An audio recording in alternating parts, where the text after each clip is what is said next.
Yeah,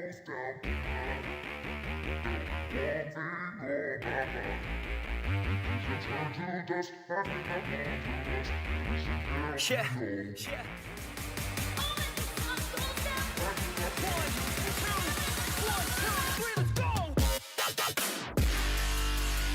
Yeah.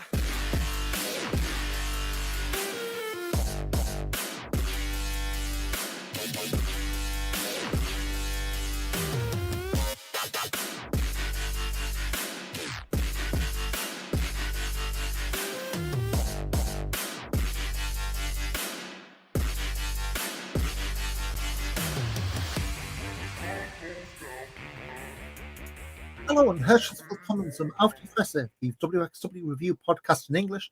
I'm Ian Hamilton, joined once again by Matt Kilby, and we missed all of July, but how's things?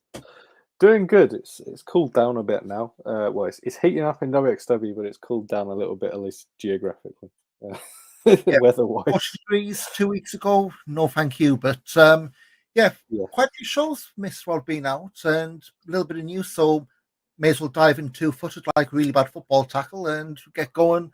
So, like Obendorf against England. Sorry. Well, I know some people will thank us for not touching Sunday's final, but yeah, how many 60-odd years of hurt, wasn't it? Yeah, something like that. It feels like every single one. But anyway, WXW's Wrestling Academy no longer in Essen. This has been something they talked about for months in advance. The Last in a Circle in March, Carrot, that was advertised the final one. They did the last Academy show in the start of July. They've torn down the training school in Essen, so at least the stuff inside. The signs being peeled off the doors, the rings being torn down, everything's being boxed up and moved. But now in Alma Park in Gelsenkirchen, and WXW, Leon St. Giovanni, Robert Dreisker posted photos, videos, and it looks like, I don't know how much old Ring of Honor you saw, Mike. The old absolutely zero. The first one show I went to in 2004 was a place called the Rexplex. It's like a massive entertainment leisure complex, like indoor 5-a-side pitches, skateboard, like skate parks and what have you. Same kind of thing by the look of it. It's all like one great big indoor sports park. You got MMA training stuff. WXW's got a room. There's been stuff posted of them doing training there, so pretty spacious. By the look of it, it's a bit like the venue Passion Pro use, the 4 gyms. Yeah. I know I've butchered that, sorry guys. But brings the bottom end of the room, the seating behind. So I guess, gone are the days where we're all standing around the ring at the Academy, at least in that configuration. But a bit of a positive move, if not, farewell to a lot of history in Essen. Yeah, it was quite sad sort of seeing the old Academy begin to be torn apart. Well, not torn apart, but the taking down the sign, taking down all the posters gradually. I know they had that bit of a garage sale thing. I don't know anybody who went, if they got any lovely bargains. I'd love to sort of see them, whatever people got. But yeah, it was very sad to sort of see that go. But I'm very excited to see what comes of the new venue. And because it's a multi-use venue, and I'm very interested to see how that works as a sort of viewing place, because it's not really a viewing venue, is it? They're gonna have like sort of banks of seating, we understand, and also from what I understand, they are going to bring back standing at these events. Is that correct? That's what I remember reading about. I know the first show they've got, obviously, this weekend. They're doing a Fight Forever taping in Gelsenkirchen. Got a few matches we'll touch on later. Yeah. But it does look like at least the way sort of said this is like old WXW. That's what they've kind of said. Yeah. Very interesting. Interested to buy like some of the other facilities within the venue. It does make you wonder, like, if they could do like a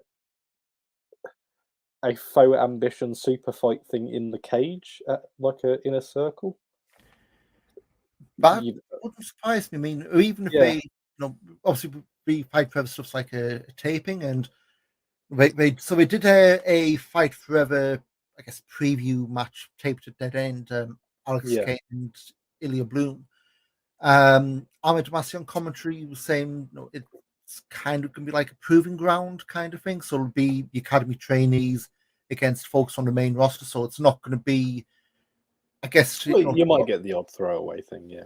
Yeah, but I mean, what means you're not going to get a lot like you had with the old academy shows where it was trainee v trainee. Yeah. Kind of like, the New Japan Young Lions of contenders and Rev Pro kind of thing. So you're going to get a lot of, hey, is Jacob Crane ready to step up? Is Danny Frey ready to anywhere near? You can see progression match way rather than an endless series of matches against each other. Yeah, exactly. And I think this was it's kind of this is where we would have. I think we're maybe smarting a little bit from the loss of Oscar, because it would have been great to see Oscar having a good few like big matches. Let me use that, but getting a few wins in the column from the Fight Forever shows. But I it's incredibly exciting. It's a good opportunity. I'm always a big fan of. Well, if it goes somewhat to being a little bit like what the sort of random tour matches they'd throw on Shotgun were like, then that's good for me, really. And again, we don't know what else we're going to throw in. I kind of guess, again, I don't know any better here. The Kane Bloom match, was advertised the Fight Forever taping. I don't know if the plan was to drop that in and then realized, yeah, this is going to look so obvious. Let's just throw this out as like a warm-up thing. Because that whole video on YouTube was literally much like 6 minutes, and for about 90% of it was that ticker tape on advertising upcoming shows, which, hey, it's on YouTube, it's going to get visibility, you may as well do it. Yeah. It makes me wonder as well, are the Fight Forever shows going to be, here's a match every couple of days, or is it going to be, a 45-minute show that's going to go up on YouTube, and there's going to be 3 of them, taping blocking? That's the question I've kind of got, is how much is going to be, how much is going to be going up at the same time. I think they could be in a bit of trouble if they drip feed one match at a time, because I think we can. Admittedly, they were backed against the wall, but we can all remember Catch Grand Prix, the first one, how there were some of them matches must have been in double digits, the amount of people watching it. Thankfully, yeah. So, I mean, I remember. I was one of the few who probably was watching every day when I dropped at 7 p.m. And I mean, nothing against anybody in return, but compared to one show a week, it's the kind of thing when you see the run times, like, 10 minutes. Okay, someone went really short, and I'm not complaining, but when you do that, 5-6 nights a week. But yeah, I mean, we haven't said much about what Fight Forever is. We have announced some of the matches and what have you, but it'll be very interesting to see what we're going to do with it. If it's going to be just a show, if we're going to try and do like vignettes, interviews, kind of like what the original Dark Elevation was for AEW, was spotlighting folks. Sorry to ask a very ignorant question. Do we actually have a date when it will be launching, or is it just when the taping is? No, the only thing on the books right now is for taping Sunday, August 7th. We've got a few matches on the roster. Nothing yet, unless I've missed about when it's going to go live. Unless something comes out while we're recording. Weird things have happened, but so we'll keep an eye on that. But something else, I guess, vaguely newsworthy, I guess. So Tesla Young put out a post on Basecamp.com.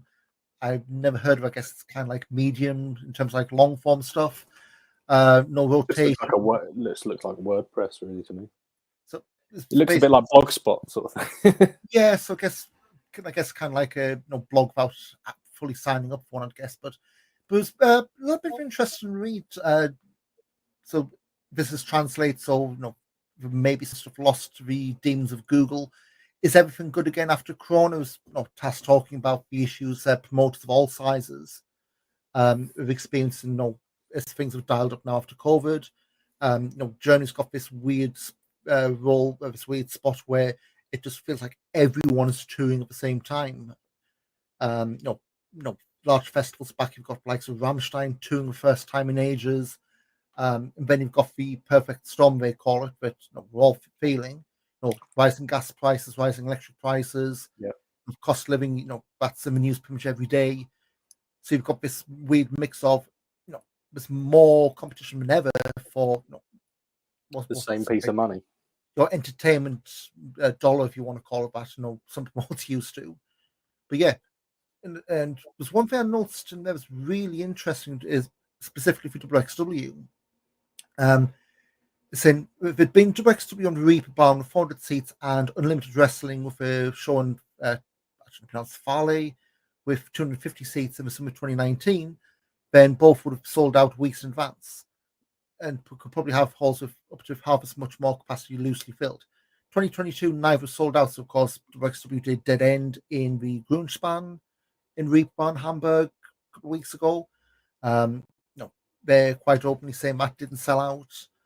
Unlimited, I know we don't talk about them, but they ran and seemed to be somewhat sparse.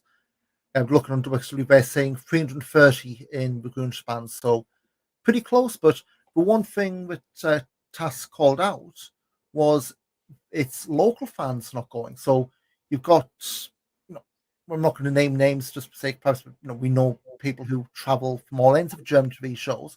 They still went, but folks who are somewhat more local to Hamburg didn't. Yeah.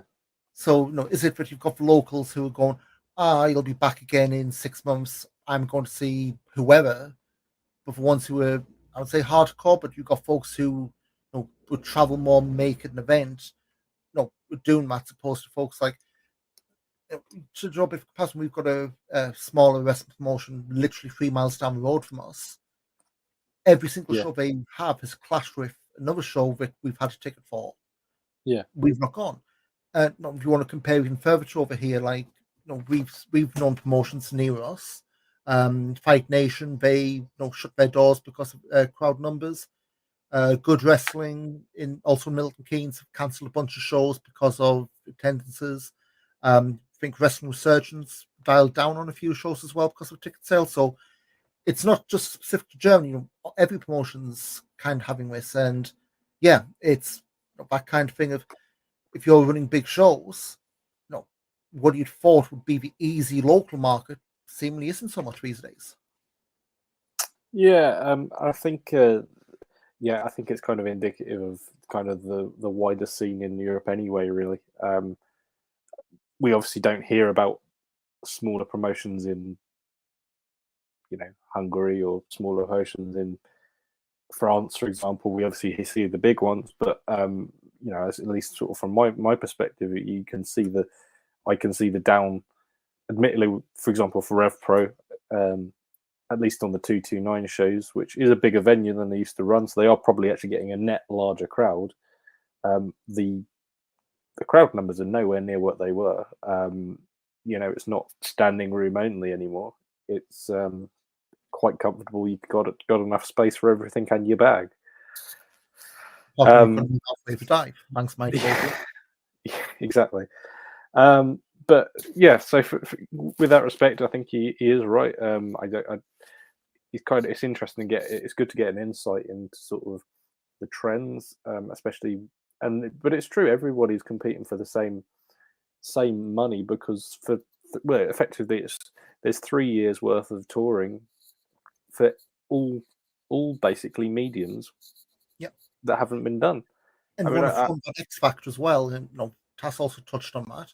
COVID hasn't gone away. The numbers are still bubbling away.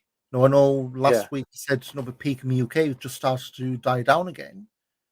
And if you're looking for shows like October, November, December time, that's typically when most bubble up. So you can have some people who will be, if I'm going to go in the summer where it's going to be outdoors. It's not going to be everyone indoors, potentially crammed together. But yeah, it's definitely something worth bearing in mind, especially if everything that's going on does mix up together. Yeah, and even to a sort of macro level, you got things like people might not be able to afford, your hotels because I know, for example, I'm already booked, but for the hotel I usually use in Oberhausen, across the road is the König Pilsner Arena, and they are booked out pretty much as well. And they've there's a massive heavy metal band playing there on Tagfest weekend, and it's like, well, if you're a heavy metal fan who also likes WXW, you have to make a decision, don't you? Machine Head or Rotten Flot. Yeah, exactly. So it's kind of like you have to make that decision. So I say I know people sort of in the comedy sort of circle. I know people who haven't been able to book. Basically, you're phoning up venues to get bookings or for open mic things, and you can get something in 3 years' time. Not now, because everything's been pushed back and back and back. So it's. And we touched top of 2 to 9 a few minutes ago. Someone shared me a post of the guy who's like a booking agent there. He's quit because just saying the whole industry, the whole atmosphere has just become really unpleasant. You've got people, bookings being cancelled. People are now massively out of pocket, and prevent folks who are maybe familiar with the UK scene with 2 to 9s, mixed standing seating for wrestling, hold about what 200 so. Would you say 250? 250, yeah, probably. But that's with a massive ring in the middle of the room. It's got a stage, so if there's no music there, be standing room probably at least double that. Yeah, and they're saying we're lucky to break even sometimes. So But anyway, so that's something worth keeping an eye, especially like for the big tag festival crowd weekenders. Another thing Tass mentioned was we're all feeling the pinch like petrol and energy prices. Was he saying about flights from Hungary were 50 euros, now looking about 200, 250? Precisely. So if you're wondering why you're not getting the hours of Hungary, why you're not getting Peter Tahani or she on the show, the weekends of one show, there you go. It doesn't make economical sense, unfortunately. Yeah, it's not a tank of fuel anymore. It's 2 tanks of fuel. Yeah. That's exactly. So anyway, enough of the doom and gloom, because that's all living through so much. But we've got, 4 shows? I'm not going to talk about the Academy show that went up on YouTube for free in piecemeal, but do start off quickly with Wheel of Wrestling 34 from last month. This one's gone on the network. It shows how long we've been offline. Yeah, we're actually less punctual than the WWE network at this point. It's pretty bad, isn't it? Well, at least we're talking about a match that isn't on the network, but just run through this quick. So Maggot beat Sebastian Suave in 10 minutes to retain the shotgun title. Michael Knight beat Hector Invictus. Was a quick 5-minute one. Jörn and Levaniel beat Michael Schenkenberg and Tristan Archer. Baby Allison submitted Eva Kolaski to retain the women's title. Psycho Mike submitted Jacob Crane by body slam, which that's a unique one. Crane's gimmick. Because the Academy show the next day, there were people trolling him about that. Yeah. So if people have good memories, that's going to be one thing which he's going to not live down. Masha Slamovich pinned Orshi. So Orshi's in Femme Fatale. She won that surprise benefit scramble at Broken Rules. Masha pinned her. She's gotten into Femme Fatale as well on the back of that. And I would not be surprised if that's the final, at least based on the admittedly 2 entrants we know so far. Yeah. At least you've got the basic bones of storyline there. But main event, Robert Dreisker, Lawrence Romand over Icarus Amboss, pinned Ilya Bloom, Jonathan Gresham, rotation Peter Tahani, the debut match of sorts for Amboss as a unit. Pretty good, but unfortunately did not go onto the network, from my understand. Yeah, it was a pretty decent match, but obviously for obvious reasons, Gresham's appearance made it somewhat impossible to go on the network by their viewpoint. So by WWE's viewpoint. So it was so it's kind of cut. It's cut Amboss off at the ankles kind of already. But unfortunately, it's at least they had clip shows. It's not like it's been she's a bad match. It's not like with Benoit amount of history, and it's all of a sudden you miss 2 shows, and hey, he's Amboss running roughshod. What? Exactly. So after that, Fight for Paris 2. So this was originally scheduled for January, rescheduled to last month. It was a one-night tournament gimmick with a few twists and turns. Getting blasted with these because a lot of these will be guys who potentially won't know if you just watched WXW. Cure the Kid beat Lavaniel to qualify. Idle Blanc and Robert Dreisker went to a double count-out. They both qualified by way of that. Tristan Archer beat Christianium Laceraliste by DQ to retain the WXW title. Was a weird pre-record. What's the guy's name? The APC general manager, basically telling Arch if you win, you get in the finals. Slips my mind now. Maggott beat Thiago Monteiro in another semi-final. Jörn Simmons beat Rick Salem in another semi-final. We had Joseph Fenech Jr., who I swear looks very similar, but yeah, we'll not touch about that sensation. And Mecca beat R1 in A-Book, which, I mean, that's for one non tournament match of the night. What do you think? I mean, okay, we may have seen one of them before, more regularly, but for 9 minutes, I thought we did a fair amount, those four lads. Yeah, it was a bit of a showcase thing, and but I think the issue with it is that it was on. I think the Fight for Paris shows that they're decent watches, but they're almost like C shows to the point where, because they're not WXW ones, I think they're very skippable. Yeah. So I think that it's and they obviously exist in their own universe because of Joseph Fenech Jr. being in this rather than somebody else who wears a mask. But with that in mind, yeah, I thought they did get a sort of a lot of stuff in that 9 minutes. I mean, it was interesting, different, something a little bit different to what we're normally expecting from. So it's always exciting seeing new people, really. Yeah. And guess what? Fell over Calypso pinned Baby Allison in just over 5 minutes, which was a surprise. Yeah. So I twigged the last Fight for Power show. She wrestled a Marlon and had a tooth knocked out. This is a whole visual of her, bloody mouth after the end. Calypso wins this one. She ends up after the show calling for a title shot, which she's going to get this weekend at Shortcut for Top. So for those who've watched this show, you've got something that pays off. And Fight for Power 2 final. Tristan Archer beat Kuro, Robert Dreisker, Jörn Simmons, Igor Blanc, and Maggott. Just over 12 minutes for the elimination final. For me, I am not a fan of elimination finals unless they go somewhat long. This one was just boom, boom, boom, boom, boom.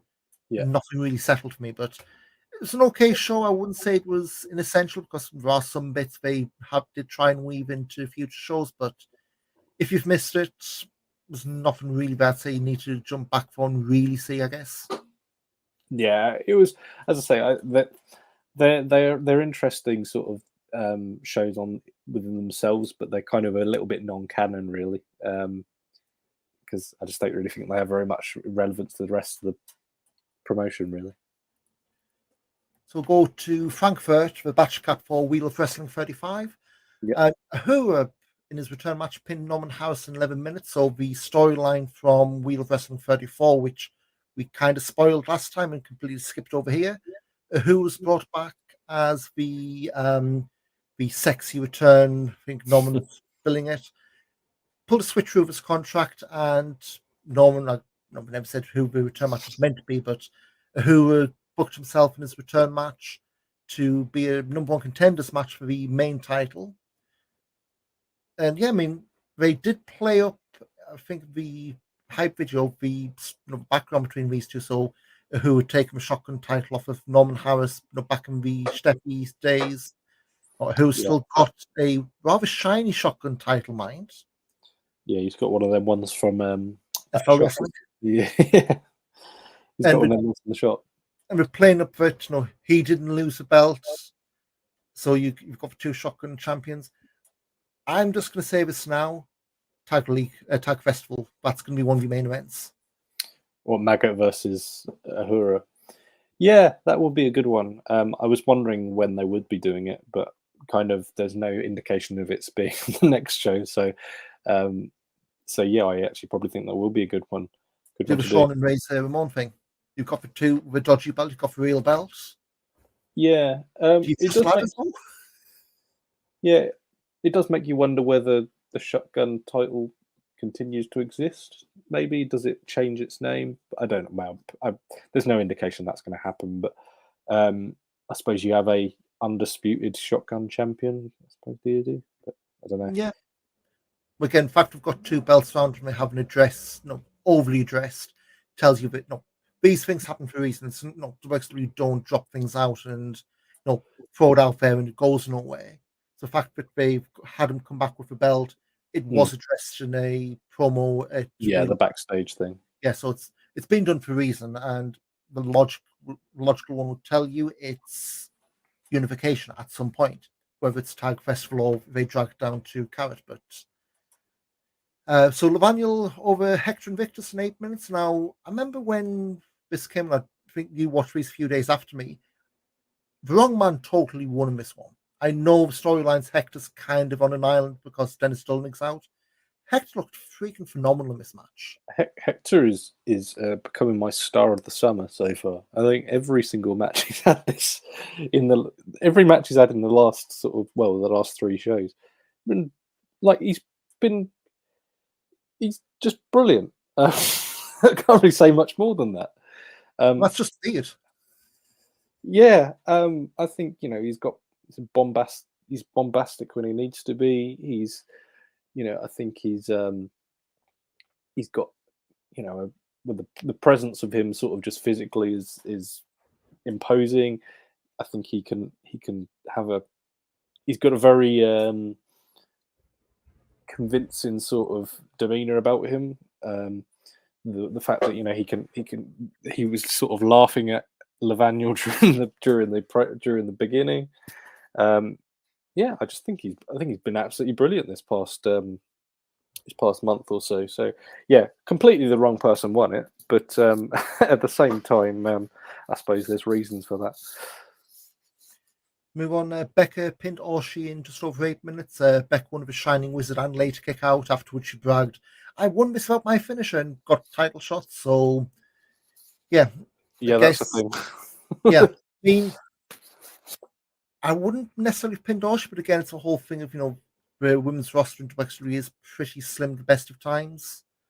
And again, if you'd brought in somebody else who's barely used, it would have given away the finish either way. So I suppose the issue is, sorry. Yeah, and set up a dead end as well the following week. So again, short-term storyline, you can't really complain too much.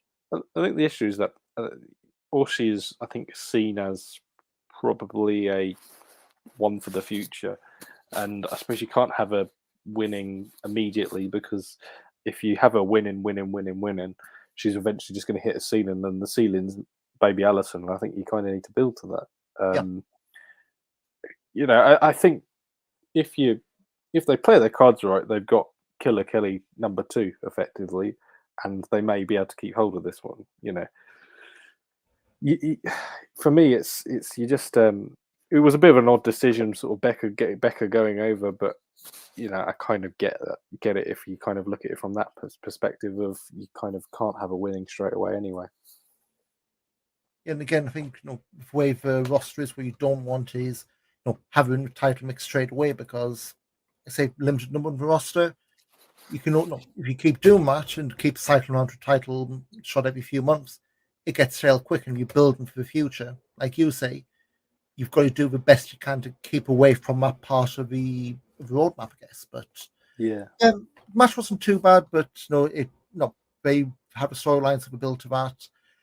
Dover, Icarus, and Robert Dreisker pinned Peter Tahani, Ilya Bloom, and LSG just in the course of an hour. It wasn't too bad. Trios matches, are hard to screw up. They had 2 really good ones in the show, and this is one of them. Yeah, the trios were good on this one.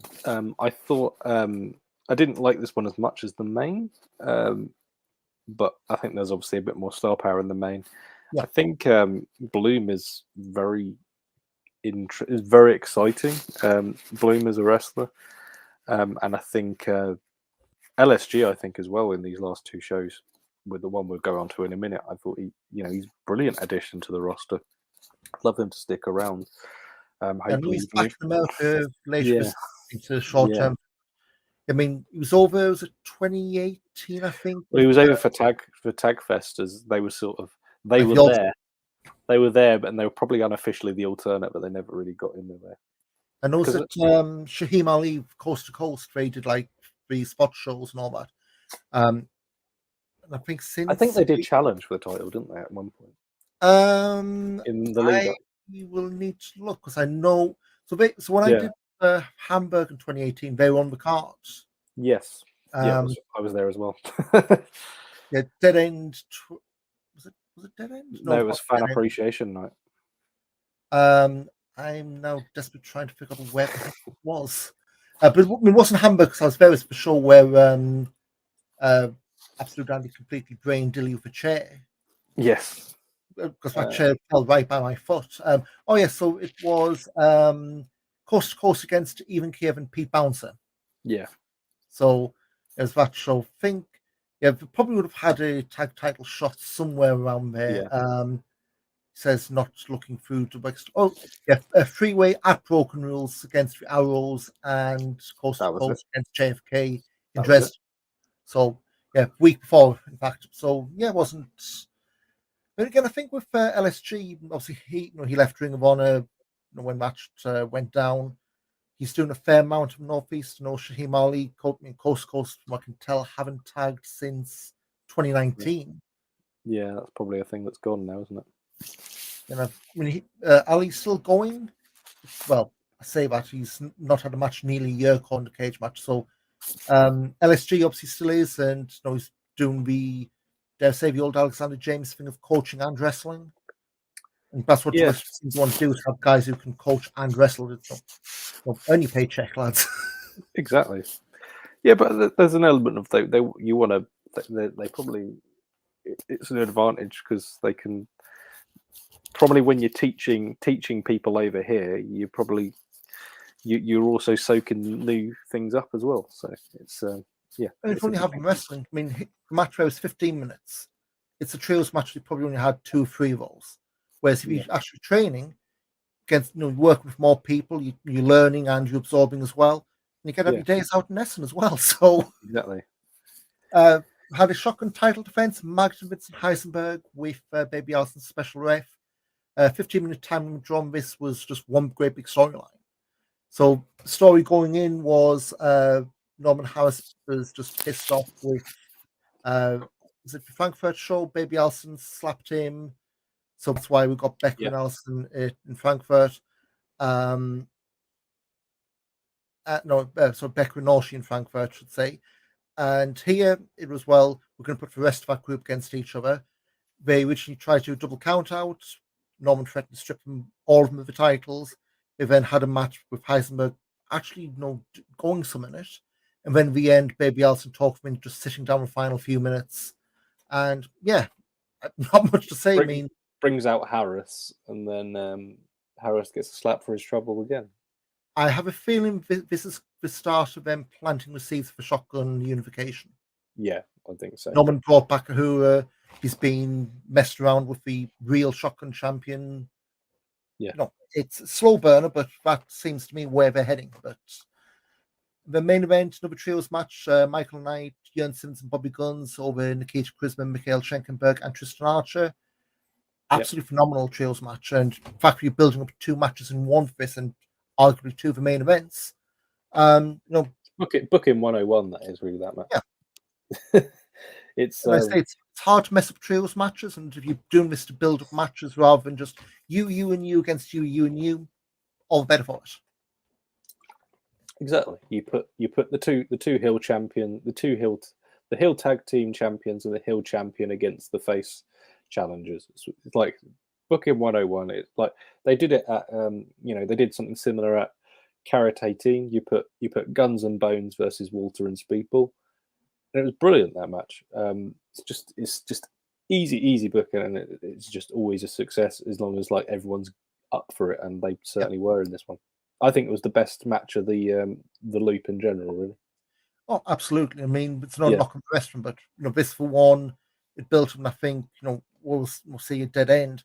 Some of the stuff maybe didn't land, but my sensibilities on this. But move on to dead end from the Grungebahn Hamburg. All I'll say is that venue, it may be a little bit too small for the way they shoot things, but a perfect venue for like a spot show if the Marketall's not around. Yeah, I don't like it as much as the Marketall for sure. But yeah, I think it looked great, especially the way it was sort of lit and dressed. Very similar to they did a venue similar in Dresden. Don't they occasionally? I'm trying to think. The one in Dresden's very similar with the balcony around the top of it. It's not the one that they run last time, but can't think of the name of it. It will come to me eventually. But yeah, it's a great looking. I think the way they shoot it, anyway. Let's go through the card quickly. So we had Axel Tischer over LSG, just under 12 minutes. Yes, I think that one was originally meant to be Cara Noir against Axel Tischer. Cara's injured his ankle, so he missed progress. He missed these. He's out of shortcut for top this weekend. So again, reshuffled card. I don't think LSG was ever in any danger of winning, but wasn't like a rollover either. But yeah, pretty good showing for Tischer and LSG. And yeah, they still have a Cara Noir match to do when he's fully fit. Yeah, precisely. Baby Allison, yeah. So I was going to say the whole Cara Noir nonsense in progress isn't being affected up here by the looks of it either. They have mentioned it, but that doesn't seem to be. Yeah, literally along the lines of, you have to go to other countries because bad progress paying you well, you're nothing, which it's a choice, but certainly Baby Allison submitted to Becca in just over 7 minutes to retain the women's title. Fine for what it is, but again, we keep saying the women's roster in particular is fairly light. I'm hoping with Femme Fatales next month and month after next, sorry, you can have some of the folks staying over, maybe getting some title matches or just non-title stuff against us, so it's more than the same names on a loop. But yeah, fine for what it was. Yeah, it was.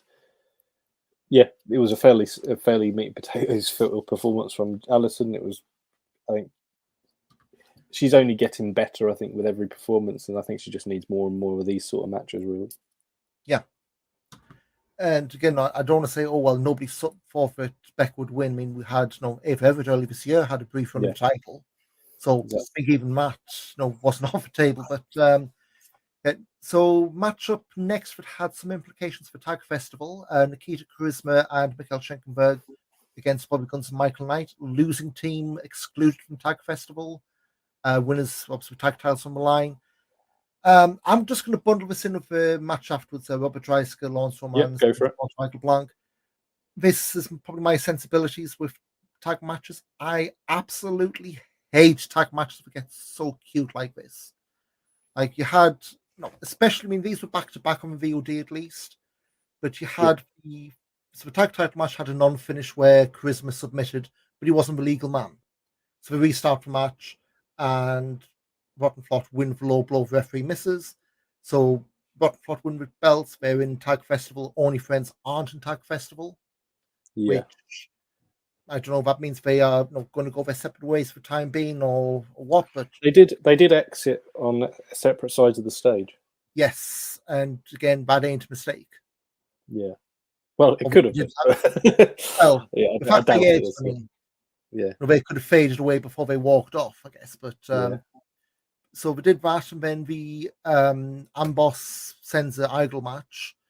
They did a few things. Was like, stick and tucks. Now, remember the first Shotgun 2020? Dreisker was the, I don't want to say bitter because that's something, the curmudgeon veteran who doesn't really like the way the modern scene's going. Some of that's going through Van Boss. Yeah. Why in God's name are you doing stuff where you're tagging? There's a key moment of the match where Roman was being tagged as he went through the ropes, called as a tag, but then shown that there was nowhere near. Didn't play into Finch, but just to me, it felt like you're being too cute of stuff like this. And if it means me watching is trying to, having to pause and rewind and see just who the hell is legal. Bear in mind, you just did a match where, you had had the same thing happen. Yeah. I mean, and also you kind of think, well, Dreisker himself would have been pissed off at that happening a year and a half ago. Is he not pissed off now he's in Amboss? I mean, this is probably me overthinking things, but you weren't at the, and going back to Ref, you went to the Ref Pro show last month. No. We've had Sunshine Machine and Velocities. Half-hour draw, and it's one of these. Velocities just need to not lose to get to Tag League finals. They did make off a draw, but it's like they did a lot of stuff like that. Was kind of being cute, tag on the floor. It's like I don't want to turn to Jim Cornette, especially on that part of them, but it's just you have the tag rules, and you have tag matches where you have refs like Tass. Never had was this Alex Schneider, a new referee, was doing the tag match thing, which bears you out for the whole wrong guy submit, the illegal man submitting because he's new and not familiar. But you're doing your referees no favors when you're constantly doing stuff like this, and especially as when WXW as a promotion has outlined itself as a promotion that is aware that tag rules are being broken elsewhere. Yeah. By the whole fact that there was a whole thing where Dreisker basically spent better part of 6 months telling off Heisenberg and Marek about it. So yeah, so it's kind of like those vignettes with the old academy. Dreisker tagged Heisenberg tagged in, and Dreisker refused to even acknowledge it. Why? You weren't holding me up. Yeah. And I'm hoping. I'm not saying this. WXW is going to go under, but it's like, to me, I just couldn't. And this a pretty hefty chunk of the show as well. I just couldn't get on those two matches just because it was just. Never mind back to back. It was just a lot of stuff that they would normally be more polished with, I guess you'd say. Yeah. If it's a case of they don't care now they're bad guys, then fair enough. If it was a mistake, it was a mistake, then whatever. But I don't know. Yeah, I completely agree with that. So I'll have results up. So Rotten Flutter in Tag League as tag champions, Only Friends out. The other match was a double count out. Dives to the outside. Nobody thought about getting back in the ring, and they brawled back afterwards. So that leads into Amboss against Senza, Idle Blanc, LSG, and about looking at the upcoming. I'm going to need to look for the upcoming. Peach to Honey, 4-on-4 match shortcut. So we're keeping Amboss against 4 from WXW going. And hey, isn't there a cage match in 6 months usually? Yeah. So you need a 4-man team, I suppose, for them, don't you? But who that is, we don't know. So on for final 2 matches. 3 years ago, I would have said ring camp. Well, I mean, it's clear doing Tihani, Senza, Igel, those 3. Yeah. So whoever that 4th guy is. Yeah. Snow running anytime. Is Snow running that weekend? Wow. Yeah. We'll go there. We plenty of time for that to happen. And who knows? Might be somebody else from underneath. Tristan Archer might see the light and decide to fend off Amboss. Who knows? Yeah, exactly. There's a lot of football to be played. Just one game in. But so last 2 matches on Dead End, both title matches. So Maggot beat debut and Apu Singh in just under 8 minutes for the shotgun title. Thought Apu did pretty well for his debut. I know he's done like IPW and a lot of, say, low-level German indies, but he didn't look out of place. He acquitted himself well, and I guess that's all you can ask for. Yeah, you get the impression he was replacing LSG in this match. I think, it probably would have been LSG versus Maggot for the shotgun belt. I think that was the original announcement, when they swapped them out. And so, yeah, that's fair enough. Then this is when the lottery is a thing which should be back, because, yeah, you could have lottery picked Apu Singh out and everyone's like, oh, okay. Whereas in reality, you just had the person's music who nobody's ever heard and somebody who very few people would know. Yeah. There wasn't the element of surprise, especially when you see somebody as imposing as this Apu Singh guy. I think he did fine. Not eager to reach out his entire back catalogue, to be completely honest with you. But yeah, that's kind of a weakness of where you have no lottery again. But we've said this, go back to some of the older episodes. 1-6, but we do seem to hit the same notes. Main event, Tristan Archer beat Jörn Simmons in 20 minutes to retain the Unified World Wrestling title. Intervened some Heisenberg, and if you remember past shows, Jörn had told Lavagna, don't interfere because Jörn lost the title Yeah. because of Levaniel's interference. So now Jörn can't challenge Tristan Archer for the belt again while Tristan's champion. It was a pretty good main event, but again, I think by that time, I think it was not using as an excuse for anything. I remember it's really warm in Hamburg, and I think when you get a main event, it's 20 minutes like that.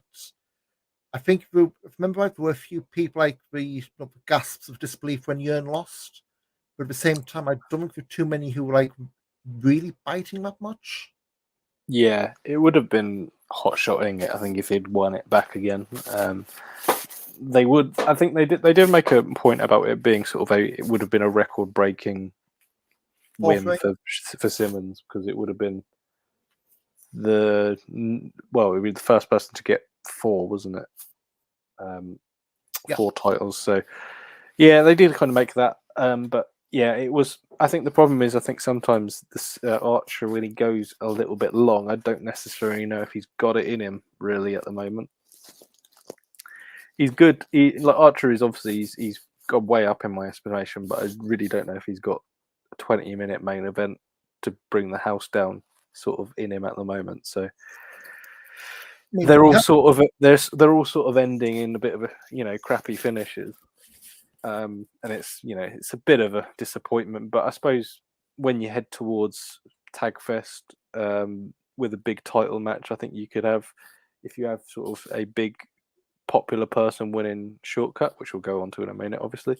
If you have somebody popular winning Shortcut, you've got you got potential for a really hot crowd. Because I think a lot of people really don't like Archer. I think for good reason as well. So it's not being booed just because he's the baddie. Well, I think he is being booed because he's the baddie. I mean, it's not just like a charitable. Oh, I have to boo you because you're the other guy's being cheated, therefore I have to boo you. He's doing stuff like a carrot for whole antagonizing Levaniel and the stuff afterwards. Yeah, exactly. And I think his promos are getting better and better. Yep. I think it's there's a lot going for him, and I think you just have to. I think it was if it was. I couldn't have done another Simmons Archer match, to be honest. I just hope they don't immediately go back to Tish. That's all I'll say. Yeah, I mean, one thing I would say, I mean, you touched on Levaniel, Jörn. This would be his record-breaking 4th reign. I think really, if you are going to do that, you've kind of got to make a bigger deal of it. Yeah, it was kind of mentioned in passing, and then it was kind of like, oh yeah, Joe, you're right there. it was kind of something that I think I hadn't really twigged, but then they kind of didn't say much more than just saying, oh yeah, well, he'll break the record. Yeah, because it's just him and Walter with 3 title reigns. Yeah. Wow, Walter's last reign ended in 2015, which that feels like 2 lifetimes ago. It's astonishing, really, that Walter for going a bit off track here, but Walter for I think the entirety of the European boom was seen as the figurehead of WXW, but he never had the belt. No. And he was only really in. He was only really in the title picture for 6 months. Because he wasn't. Yeah, he was only really in the title picture between January and March. Well, January and let's say the summer of 2018. Yeah. So it's kind of mad, really, when you think about it that way. And yeah, I mean, just looking at like the WXW title matches, you weren't getting the same few people. Like it was you had like the 3 Ilya Walter matches, which spoiler alert, were really good. Some of spring of summer 2018. But yeah, they were going around.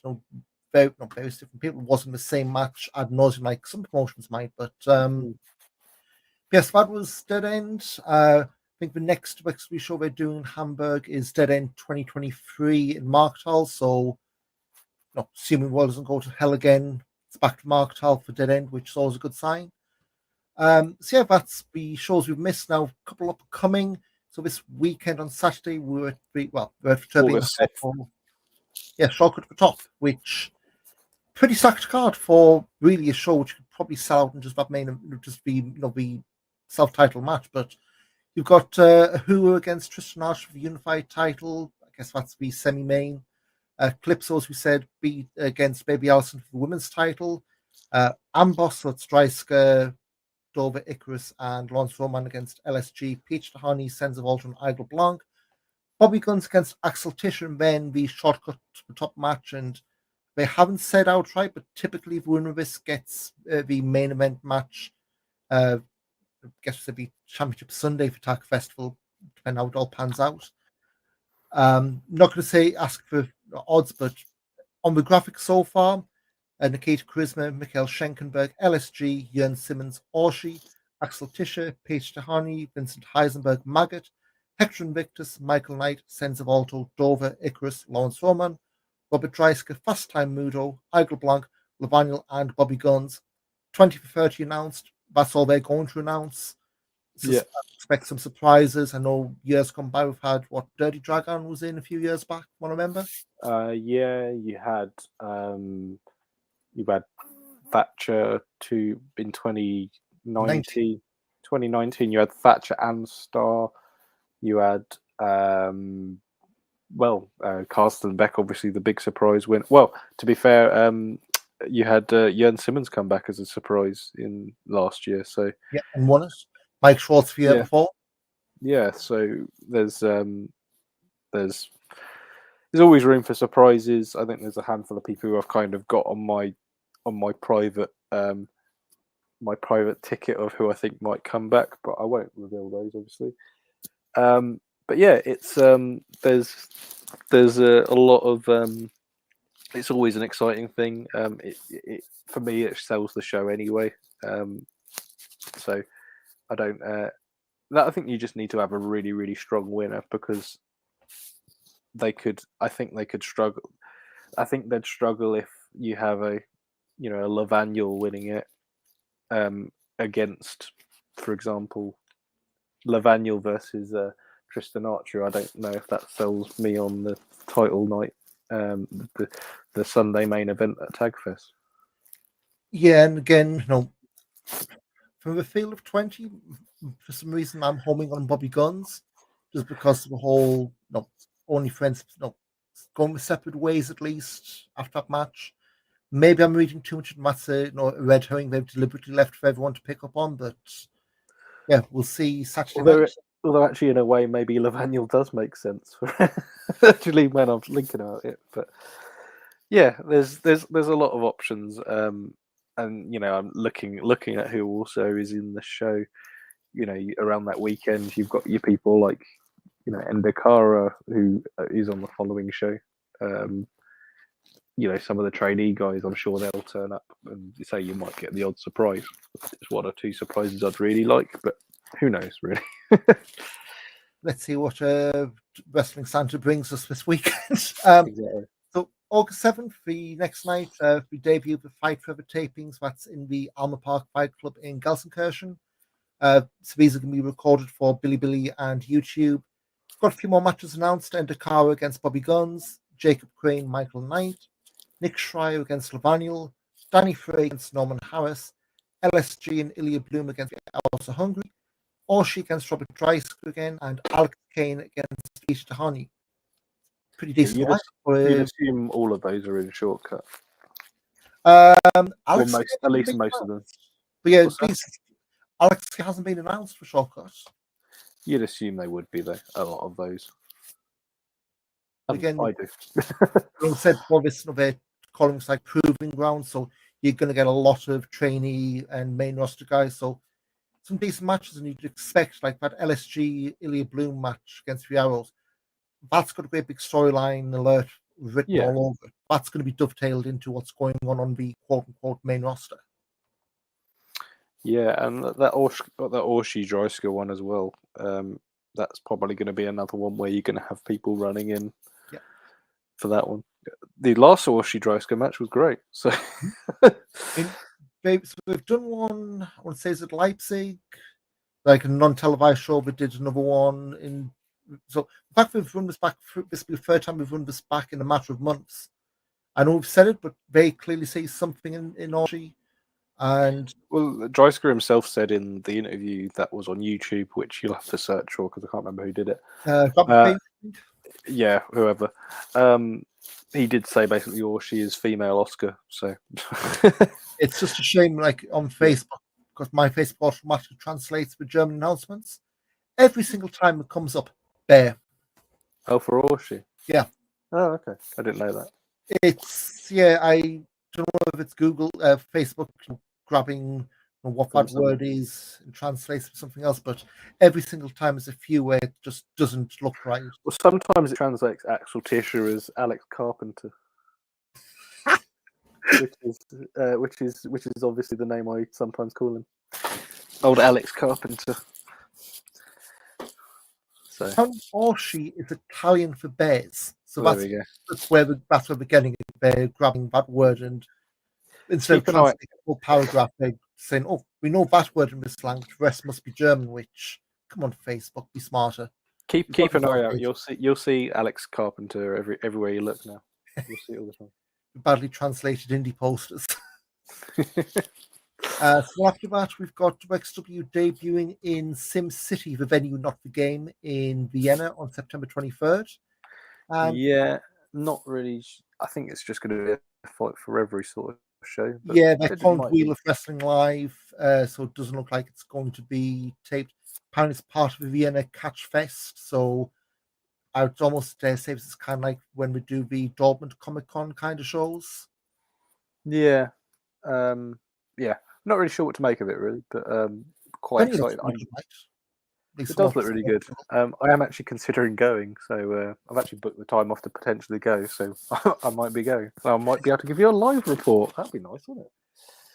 And that's the only live show between this weekend and September's Inner Circle and obviously October's Tag Festival. Yeah, I don't see anything else coming up. We kind of expected something being announced, but clearly Vienna's going to be like a warm-up to the warm-up, so I guess next week or week after we'll be back for a shortcut review some point September Tag Festival once we know more teams, but we'll have written bits on backbodydrop.com for Tag Festival, both preview and travel stuff, since things this week Heath Rose put blocks on flights, so if you haven't got any flights and you're planning on going, get them booked as soon as, because have a look at the Eurostar. Quite low. Again, sorry? Have a look at the Eurostar. It's actually not too bad. That would be my advice. Which one's going to be more likely to go on strike? I think that's a game we're all playing right now. But so that's pretty much it. So shortcut for top 5 ever this weekend, and then pretty much 2 months off. So we'll see what we can do to plug the gaps. But I guess from you, Mike, football's back. It came home, and you're going away. So anything for you to plug? So with the new episode of the Groundhoppers guide went up last week. That was the start of the new season, where we take a look at a lot of the pre-season stuff. So that's up on YouTube. It's the Groundhoppers guide on the Arn and Eddie channel. It's back to sort of business with that. But yeah, I'll also be back to the cockpit, back to the 229 this weekend, hopefully as well. So my first wrestling show in about 2 or 3 months, which is quite troubling.